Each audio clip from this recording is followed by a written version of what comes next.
اهدنا الصراط المستقيم.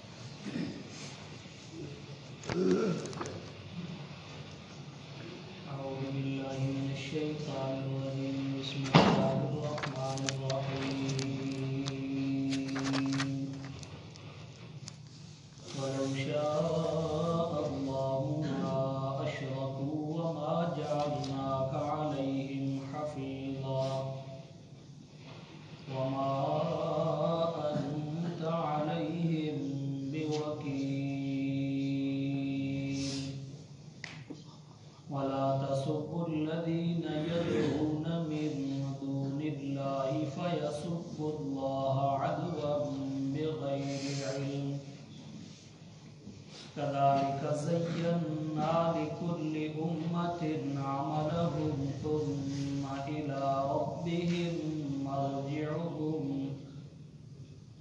فينبئهم بما كانوا يعملون. صدق الله العظيم. ولو شاء الله ما أشركوا، اور اگر چاہتا اللہ رب العزت تو نہ شرک کر سکتے ہو.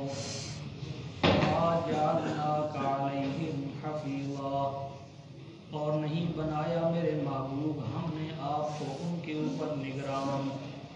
وما انت علیہم بوکیل، اور نہ ہی آپ ان کے کارساز بن کے آئے ہیں. ولا تسبوا الذین یدعون من دون اللہ، اور نہ تم برا بھلا کہو ان کو جن کو پکارتے ہیں وہ مشرک لوگ اللہ کو چھوڑ کر. فَيَسُبُّ اللَّهَ عَدْوًا بِغَيْرِ عِلْمٍ، سو وہ گالیاں دیں گے، برا بھلا کہیں گے اللہ کو دشمنی کرتے ہوئے. بغیر علم، بغیر کسی دلیل کے. كَذَلِكَ زَيَّنَّا لِكُلِّ أُمَّةٍ، اسی طرح ہم نے مزین کر کے پیش کیا واسطے ہر امت کے. عملہم، ان کے اعمال کو. ثم الى ربهم مرجعهم، پھر طرف ان کے پروردگار کے لوٹنا ہے ان کا. فینبئهم بما كانوا يعملون، سو ضرور اللہ ان کو خبر دے گا ان کے ان اعمال کی جو وہ کیا کرتے تھے. وَلَوْ شَاءَ اللَّهُ مَا أَشْرَكُوا، کل کے سبق میں اس کی تشریح رہ گئی تھی. فرمایا اگر اللہ تعالیٰ چاہتا تو سب کو ایک ہی نقطے پہ اکٹھا کر سکتا تھا، سارے موحد بن جاتے، کوئی شرک کر ہی نہ سکتا. لیکن اللہ نے ایسا نہیں کیا. جس کے اندر انابت تھی، جس کا دل نرم تھا اسلام کے لیے، ان کو اللہ نے ہدایت دے دی. یا دوسرے لفظوں میں یوں کہا جا سکتا ہے جن کے دل کے اندر پیغمبر کا ادب تھا، اللہ کا ادب اور احترام تھا، ان کو اللہ نے ہدایت دے دی. جو بے ادبی میں اور گستاخی میں اتنے آگے نکل گئے کہ امام الانبیاء کو بھی گالیاں دینے لگے، معاذ اللہ علیہ باللہ، تو ان کے حصے میں اللہ تعالیٰ نے پھر ہدایت کو نہیں لکھا، ان کے دل پہ اللہ نے مہر لگا دی. اور جب اللہ کسی کے دل کے اوپر مہر لگا دیتا ہے اس کا مطلب یہ ہوتا ہے کہ اب اندر کا کفر باہر نہیں نکلے گا اور باہر کا اسلام اندر داخل نہیں ہوگا. تو اللہ نے فرمایا کہ ہم نے سب کو ایک ہی نقطے پہ اکٹھا نہیں کیا. اگر اللہ چاہتا تو اس سے بڑی غالب ذات اور کس کی ہے؟ ایک ہی نقطے پہ سب کو متفق کر سکتا تھا. اگر اللہ چاہتا تو سب کو جبری طور پہ مسلمان کر سکتا تھا. لیکن اللہ نے ایسا نہیں کیا. عقل انسان کو دے کے ہدایت اور ضلالت کے فیصلے اللہ تعالیٰ نے چھوڑ دیے کہ اب جو عقل استعمال کر کے ہماری راہ پہ چلے گا ہم اس کو ہدایت دیں گے. جو عقل کو بھی چھوڑے، نقل کو بھی چھوڑے، پیغمبر کے فرمان کو چھوڑے، اللہ کے قرآن کو چھوڑے، اپنی منمانی پہ اتر آئے، ایسوں کو ہم ہدایت نہیں دیا کرتے. تو فرمایا وَلَوْ شَاءَ اللَّهُ مَا أَشْرَكُوا، اگر اللہ چاہتا جبری طور پہ سب کو مسلمان کرنا چاہتا، ما اشرکو، روئے زمین پہ کوئی بھی شرک نہ کرتا.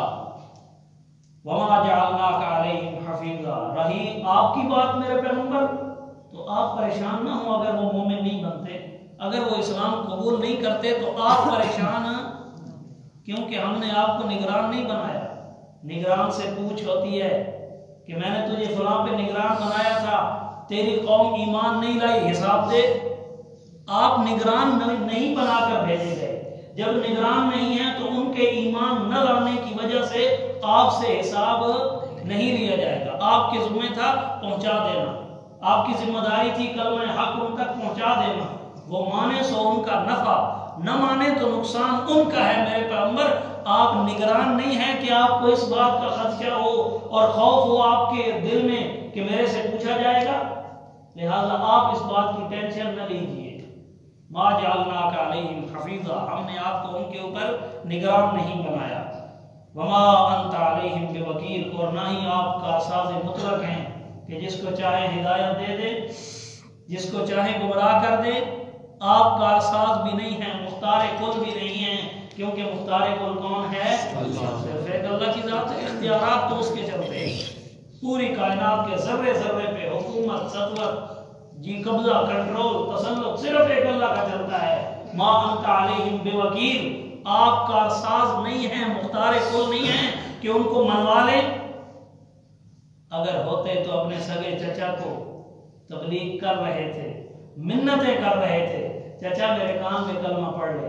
قیامت کے دن مسلم شریف کے الفاظ ہیں، قیامت کے دن احاج اللہ لکا، میں اللہ کے ساتھ بحث کر کے، کیا معنی کروں؟ احاج اللہ، حجت بازی اس کو کہتے ہیں کہ لے دے کر کے، مباحثہ کر کے میں تیری بخشش کروا لوں گا۔ میرے کان میں صرف ایک بار کلمہ پڑھ لے، تیری کلمے کی گواہی کی میں گواہی دوں گا قیامت کے دن اللہ کے دربار میں۔ لیکن اس کی قسمت میں ہدایت نہیں تھی۔ کہتا ہے بھتیجا بات تیری ٹھیک ہے، مسلک بھی تیرا ٹھیک ہے، مذہب بھی تیرا ٹھیک ہے، مشرب بھی تیرا ٹھیک ہے، عقیدہ بھی تیرا ٹھیک ہے، باتیں بھی تیری ٹھیک ہے، عمل بھی تیرا ٹھیک ہے، یار بھی تیرا ٹھیک ہے، لیکن میں کلمہ پڑھنے سے قاصر ہوں۔ جی کیوں؟ قوم والے کیا کہیں گے؟ پوری زندگی ڈٹا رہا باپ دادا کے دین پر، جیسے ہی موت میں تھوڑے سے اپنے پنجے گاڑے، طبیعت میں تھوڑی سی تبدیلی آئی تو ڈر کے کلمہ پڑ گیا ہے، میری تو ناک کٹ جائے گی۔ ناک بچاتے بچاتے آخرت برباد کر گیا۔ نبی علیہ الصلوۃ والسلام روتے ہوئے آ گئے اور آپ کو بڑا صدمہ پہنچا۔ قرآن میں آیت اترائی، انک لا تہدی من احببت ولکن اللہ یہدی من یشاء، میرے محبوب ہدایت تیرے ہاتھ میں نہیں ہے، ہدایت اور ضلالت کے فیصلے میں نے کرنے ہیں۔ جس کے بارے میں ہدایت کا فیصلہ کر دوں پوری کائنات الٹی لٹک جائے، اس کو کوئی گمراہ نہیں کر سکتا، اور جس کو میں گمراہ کر دوں پوری کائنات ایڑیاں رگڑ رگڑ کے مر جائے، اس کو پھر ہدایت بھی کوئی نہیں دے سکتا۔ انک لا تہدی من احببت، تیرا چچا ہے، ساری زندگی تیری حفاظت کی ہے اس نے، تجھے بڑا محبوب ہے، ہمیں اچھی طرح پتا ہے، تیرے ساتھ تعاون بھی اس نے بڑا کیا ہے، لیکن وہ ناک بچا رہا ہے، ہم اپنی غیرت بچا رہے ہیں۔ اس کو اگر ناک محبوب ہے تو اللہ کو بھی تو اپنی غیرت محبوب ہے نا، وہ رب الغیرت جو ہوا تو فرمایا ایمان نہیں لایا تو کوئی مسئلہ نہیں، پریشان نہ ہوئیے گا، کیونکہ آپ کا ساز مطلق جو آپ چاہتے ہیں وہ ہرگز نہیں ہوگا، وہ ہوگا وہی جو میں چاہوں گا، میری منشا پوری ہوتی ہے۔ اللہ اپنا آپ منواتا ہے، تھوڑا سا زمین کو ہلا دیتا ہے، یوں بھی کبھی اپنا وہ پتا دیتا ہے۔ جب بندے زیادہ گناہوں پہ اتر آتے ہیں اور اللہ کی نافرمانی کرنے لگتے ہیں، تھوڑا سا جھٹکا دیتا ہے زمین کو، جسے ہم زلزلے سے تعبیر کرتے ہیں جی، تھوڑا سا زلزلہ آتا ہے اور سارے سجدوں میں گرتے ہیں کہ نہیں گرتے؟ استغفار کے علاوہ زبان پہ کلمے کوئی نہیں آتے اور پھر کان پکڑ کے توبہ کرنے لگتے ہیں۔ یہ اللہ اپنا آپ منوا رہا ہے کہ میں ہوں، مانو مجھے، میں یہ بھی کر سکتا ہوں، میں وہ بھی کر سکتا ہوں۔ تو فرمایا وَلَوْ شَاءَ اللَّهُ مَا أَشْرَكُوا، اگر اللہ چاہتا تو کوئی شرک نہ کر سکتا، لیکن ایسا اللہ نے نہیں کیا، سب کو جبری طور پہ گن پوائنٹ پہ مسلمان نہیں بنایا۔ کیوں؟ لا اکراہ فی الدین، دین میں مجبوری کوئی نہیں ہے۔ 15واں پارہ ہے، سورۃ الکہف ہے، فرمایا وَمَنْ شَاءَ فَلْيُؤْمِنْ وَمَنْ شَاءَ فَلْيَكْفُرْ، جی میں آئے تو مومن ہو جاؤ، نہ آئے تو بے شک کافر رہو، لیکن یہ خیال کرنا اِنَّا أَعْتَدْنَا لِلظَّالِمِينَ نَارًا، اگر کافر رہے تو جہنم انہی لوگوں کے لیے، ہم نے راہیں بیان کر دی ہیں، متعین کر دی ہیں، یہ راہ ہدایت ہے، یہ راہ ضلالت ہے، یہ ہدایت ہے، یہ گمراہی ہے، ہم نے بالکل واضح کر دیا کفر اور اسلام کو۔ اب جو اسلام اختیار کرے اس کا بھلا، جو کفر کی لائن پہ چلا جائے ایسے لوگوں کے لیے تو ہم نے جہنم تیار کی ہے۔ تو ہم نے آزمائش کی ہے، دونوں راہیں دکھا کے، وَهَدَيْنَاهُ النَّجْدَيْنِ، دونوں رستے اللہ نے دکھائے ہیں، دونوں رستے اللہ نے دکھائے ہیں، ہدایت کا بھی گمراہی کا بھی۔ اب جو عقل استعمال کر کے پیغمبر کا ادب دل میں لا کر، اللہ کا ادب و احترام دل میں بٹھا کر جو ہدایت کی راہ پہ چلے گا، ہم اس کو ایسے ایسے انعامات سے نوازیں گے دنیا تک ہی رہ جائے گی۔ ایسا ہوا ہے، قرآن میں ذکر ہوا ہے۔ وَلَوْ شَاءَ اللَّهُ مَا أَشْرَكُوا، اگر اللہ تعالیٰ چاہتا تو کوئی بھی شرک نہ کر سکتا۔ اگلی عبارت یہاں معذوف ہے، لیکن اللہ نے ایسا نہیں کیا تاکہ تمہیں آزمائے۔ اللہ آزمانا چاہتا ہے، عقلیں میں نے ہر ایک کو دی ہیں، میری طرف کون آتا ہے اور شیطان کی طرف کون جاتا ہے، عقلیں اللہ نے ہمارے سپرد کی ہیں۔ چھٹا پارہ کھولیے، سورۃ المائدہ۔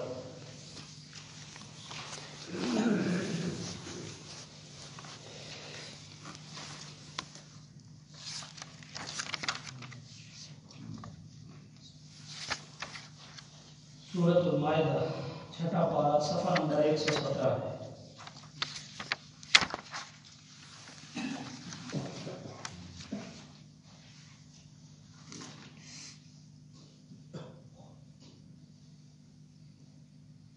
سورۃ المائدہ کی آیت نمبر 48 دیکھیے، آیت نمبر 48۔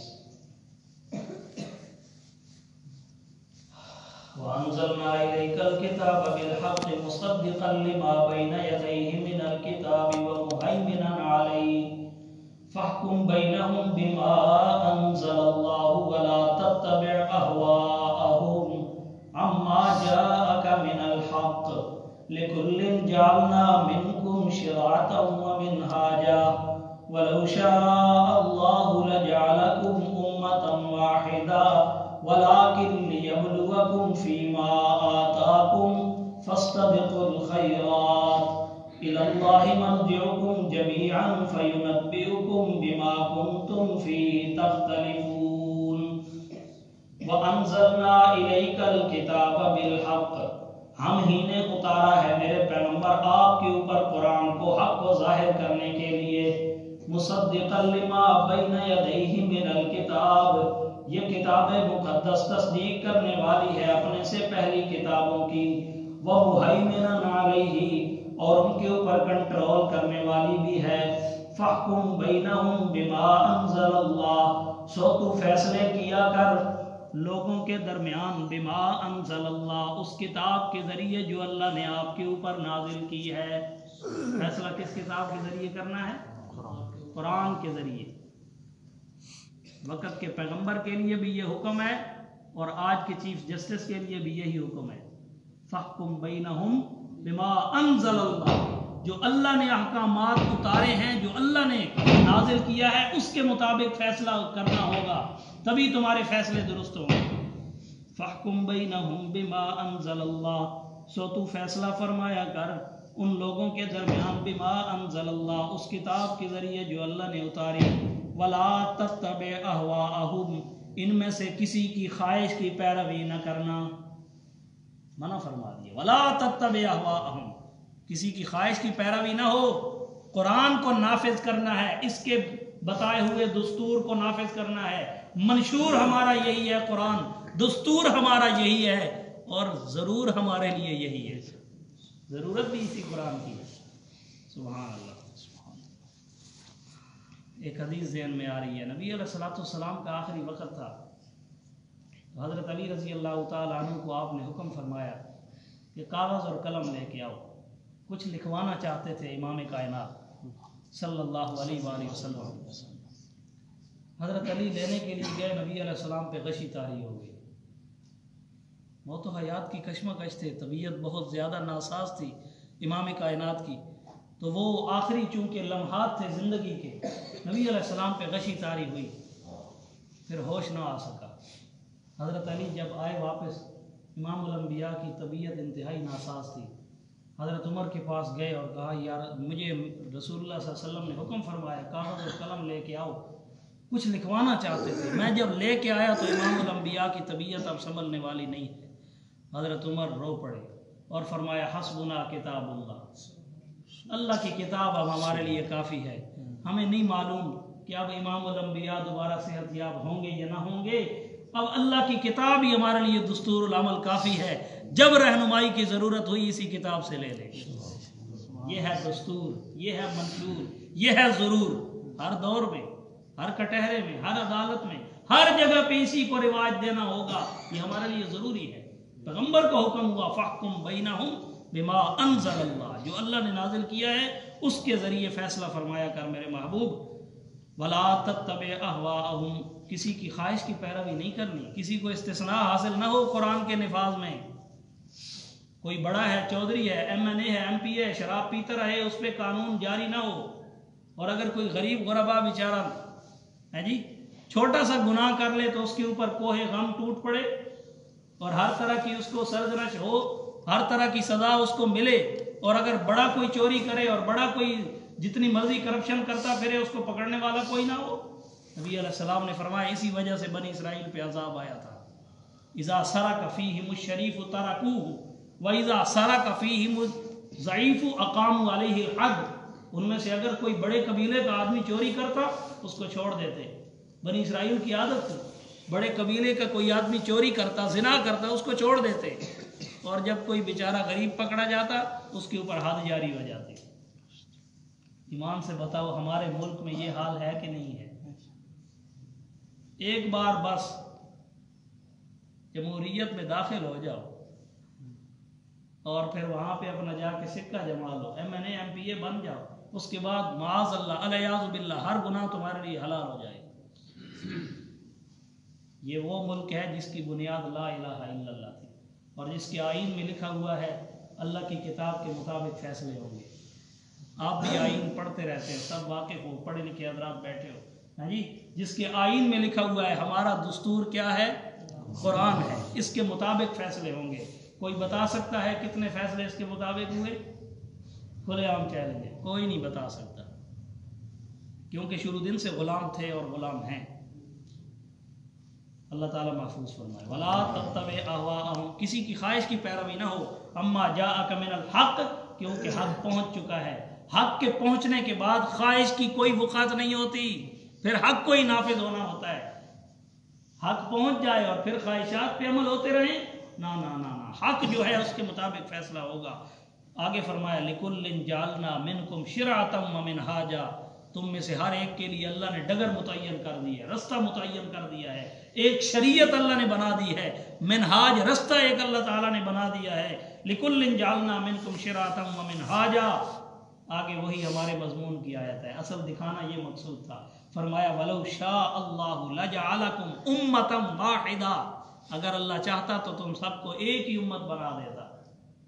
اگر اللہ چاہتا لَجَعَلَكُمْ أُمَّةً وَاحِدَةً، سب کو موحد بنا دیتا. اللہ کو کوئی روک سکتا ہے؟ کوئی نہیں روک سکتا. اگر اللہ چاہتا تو سب کو موحد بنا دیتا، لیکن نہیں بنایا. کیوں؟ لَٰكِن لِيَبْلُوَكُمْ فِي مَا آتَاكُمْ، اللہ نے جو تمہیں ذہانت، جو فطانت، جو اللہ تعالیٰ نے امانت، جو دیانت، جو شرافت، جو صداقت دے رکھی ہے، اللہ اس کو جانچنا چاہتا ہے کتنے سارے اپنے وعدے میں سچے ہو، کتنا عقل سے کام لینے والے ہو. لیکن لیبلوکم، اللہ تمہیں آزما رہا ہے. راہیں کھول دیے، دونوں رستے بتا دیے، قرآن بھی اتار دیا، پیغمبر کو بھیج دیا، اور جو مشرک تھے ان کے عقائد بھی بیان کر دیے. اب فرمایا عقلیں تمہارے سپرد ہیں، جس راستے پہ مرضی چل پڑو، لیکن یہ خیال کرنا اگر گمراہی کے راستے پہ گئے تو پھر تمہارے لیے خسارہ ہی خسارہ ہے، دنیا میں بھی اور آخرت میں. تو فرمایا وَلَٰكِن لِيَبْلُوَكُمْ، اللہ نے سب کو ایک ہی نقطے پہ اکٹھا نہیں کیا، ایک ہی نقطے پہ جمع نہیں کیا جبری طور پہ. کیوں؟ وَلَٰكِن لِيَبْلُوَكُمْ فِي مَا آتَاكُمْ، جو اللہ نے تمہیں دیے ہے عقل، اللہ اس کے ذریعے تمہیں آزمانا چاہتا ہے. فَاسْتَبِقُوا الْخَيْرَاتِ، اشارہ دے دیا، خیر کے کاموں میں سبقت کرنا، برائی کے کاموں کی طرف متوجہ نہ ہونا. فَاسْتَبِقُوا الْخَيْرَاتِ، سبقت کرنا نیکی کے کاموں میں، بھلائی کے کاموں میں. کیوں؟ إِلَى اللَّهِ مَرْجِعُكُمْ جَمِيعًا، سب نے ایک دن اللہ کے پاس جمع ہونا ہے. فَيُنَبِّئُكُمْ بِمَا كُنْتُمْ فِيهِ تَخْتَلِفُونَ، آپس میں جو اختلاف کرتے ہو اللہ اس بات کی تمہیں خبر دے گا کون حق پہ تھا اور کون باطل پہ تھا. تو یہ ہے اللہ نے ایک نقطے پہ سب کو اکٹھا نہیں کیا. جبری ایمان قبول ہی نہیں ہے. اللہ جبری ایمان قبول ہوتا تو فرعون مسلمان ہو جاتا, اس کے اسلام کو قبول کر لیا جاتا اللہ کے ہاں. کیوں؟ پانی کی پھیٹیں جب لگی تو کہتا ہے آمنت برب موسیٰ و ہارون, میں موسیٰ اور ہارون کے رب کو مان گیا ہوں, مجھے بخش دیا جائے, مجھے معاف کر دیا جائے, اس عذاب سے نکال دیا جائے. اللہ نے فوراً فرمایا الآن, اور بدبختہ اب ایمان لاتا ہے, وقد عصیت قبل, اس سے پہلے تو نافرمانیاں کرتا رہا اور تو بڑا تکبر کرتا رہا اور انا ربکم الاعلی کے دعوے کرتا رہا. کہتا تھا میں تمہارا رب ہوں, رب ہونے کا دعویٰ کر دیا اس بدبخت نے, ظالم نے. اور جب عذاب میں گر گیا تو پھر کہتا ہے آمنت برب موسیٰ و ہارون. تو جبری ایمان اگر اللہ کے ہاں اس کی کوئی وقت ہوتی تو فرعون کا قبول نہ ہو جاتا, لیکن اللہ نے اس کے ایمان کو قبول نہیں کیا, کیونکہ اللہ کے ہاں اس ایمان کی کوئی وقت نہیں ہے جو مجبور کر کے کسی کو منایا جائے. اللہ تعالیٰ انسان کے دل کو دیکھتا ہے, دل میں محبت اور الفت لے کے, انابت لے کے کون ہماری راہ پہ آتا ہے, اس کی اللہ کے ہاں شان ہوتی ہے, قدر ہوتی ہے. تو آئیے اپنے سبق پہ. فرمایا وَلَوْ شَاءَ اللَّهُ مَا أَشْرَكُوا, اگر اللہ چاہتا تو کوئی بھی شرک نہ کرتا, لیکن انہوں نے کیا کیونکہ اللہ نے آزمائش کی ہے.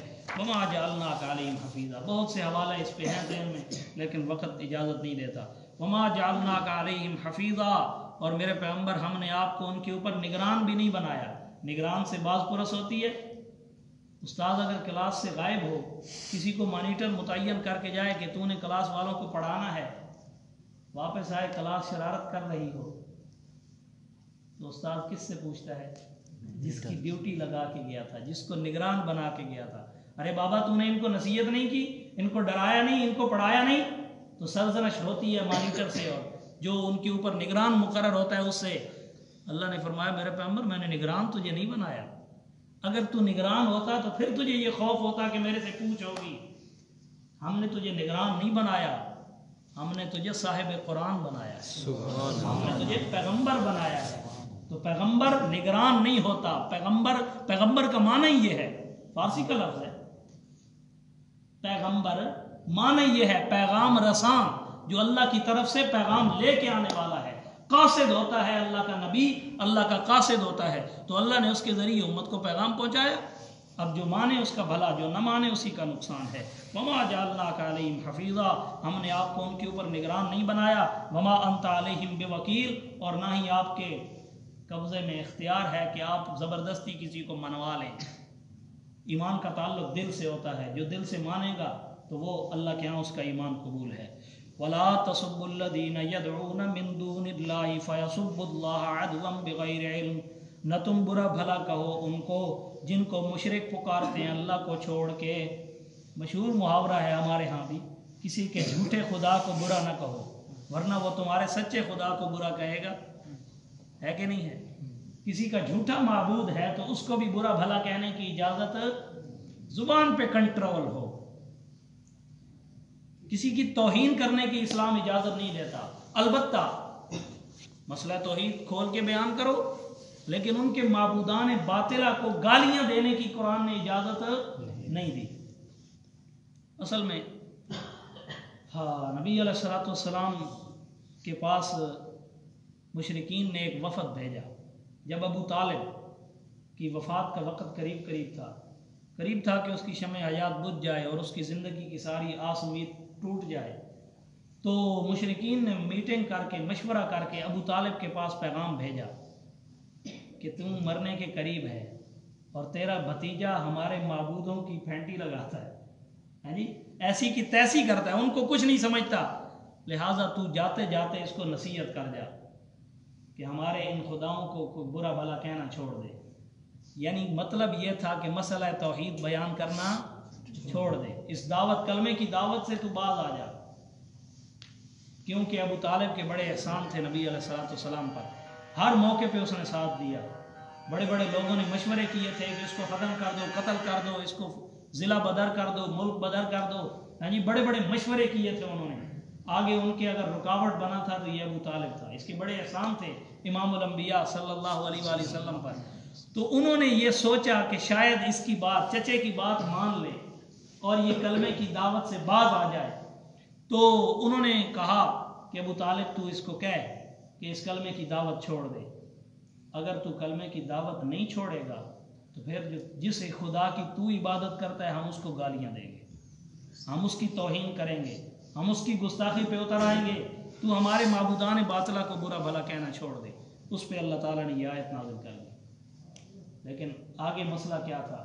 جب ابو طالب نے امام الانبیاء سے یہ کہا کہ آپ جی مسئلہ توحید بیان کرنا چھوڑ دیں اور لا الہ کی تبلیغ آپ چھوڑ دیں، نبی علیہ السلام نے فرمایا میری ایک شرط ہے۔ وہ کیا ہے؟ آپ نے فرمایا جو میں کلمہ لے کے آیا ہوں، جو میں دعوت دے رہا ہوں وہ تم مان لو، تمہارے معبودوں کو میں کچھ نہیں کہتا۔ لازمی بات ہے جب وہ اسی کلمے کو مان جائیں گے، جب وہ اس کلمے کو مان جائیں گے تو پھر معبود رہیں گے کون سے جن کی عبادت کی جا رہی ہو؟ تو آپ نے فرمایا میری ایک شرط ہے، میری اس دعوت کو قبول کر لیں، مان لیں، اس کلمے کی تبلیغ کو مان لیں، پھر میں کچھ نہیں کہتا۔ تو جب یہ بات کہی انہوں نے کہا جی بس ہمارے یہی مذاکرات تھے جو قبول نہ ہوئے، جو کامیاب نہ ہوئے، لہٰذا اب اس کو کہنے کی ضرورت نہیں۔ نبی علیہ السلام نے فرمایا پھر آخری چیلنج بھی سن لو، لو وضعت الشمس فی یمینی والقمر فی یساری لما ترکت هذه الکلمہ۔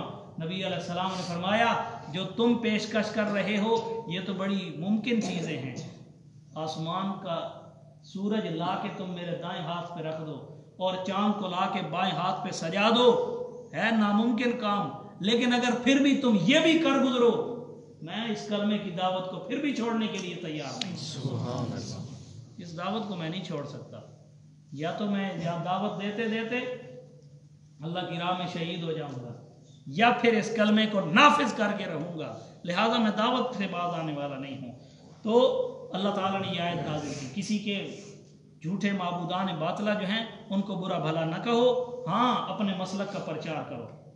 اگر کوئی زبان درازی کرتا ہے تو قرآن نے بڑی سخت وعید سنائی ہے، فرمایا ما یلفظ من قول الا لدیہ رقیب عتید۔ خیال کرنا، منہ سنبھال کے بات کرنا، ایک ایک قدم پھونک پھونک کے اٹھانا، اگر تمہاری زبان سے نازیبا کلمات نکل گئے تو یہ مت بھولو کہ تمہارے کندھوں پہ فرشتے سوار ہیں جو ایک ایک بات لکھ رہے ہیں۔ ما یلفظ من قول، کوئی بھی قول انسان اپنی زبان سے نکالتا ہے تو اس کے لکھنے کے لیے فرشتے تیار ہیں، ہر وقت تیار ہیں، وہ لکھ لیں گے۔ قیامت کے دن وہ اعمال نامے کی صورت میں انسان کے سامنے ہوں گے، فلاں کی غیبت کی تھی، فلاں کو گالی دی تھی، فلاں کو برا بھلا کہا تھا، فلاں کی چغلی کی تھی، فلاں کی عزت اچھالی تھی، فلاں کی عزت پہ حملہ کیا تھا، ہاں جی یہ سارے کام کیے تھے۔ قیامت کے دن وہ تمہارے سامنے اعمال نامہ کی شکل میں ہوں گے، تو لہٰذا کسی کو اوپر زبان درازی کرنے کی تمہیں اجازت نہیں ہے۔ ما یلفظ من قول، کوئی بھی بندہ کلام نہیں کرتا الا لدیہ رقیب عتید۔ حوالہ دیکھنا چاہو تو سورہ قاف ہے، 26واں پارہ ہے، سورۃ القاف۔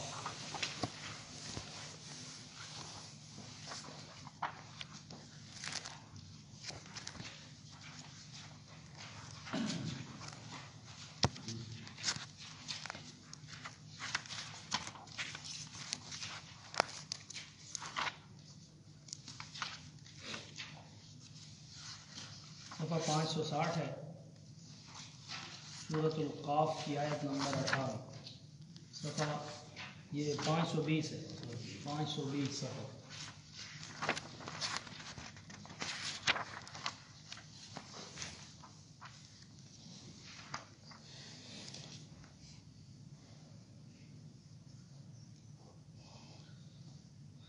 آیت نمبر 18، ما یلفظ من قول الا لدیہ رقیب عتید، نہیں تلفظ کرتا آدمی کسی بات کا الا لدیہ مگر کہ اس کے پاس رقیب نگران ہیں، نگہبان ہیں، عتید جو ہر وقت تیار بیٹھے ہیں، لکھنے کے لیے ہر وقت وہ تیار ہیں۔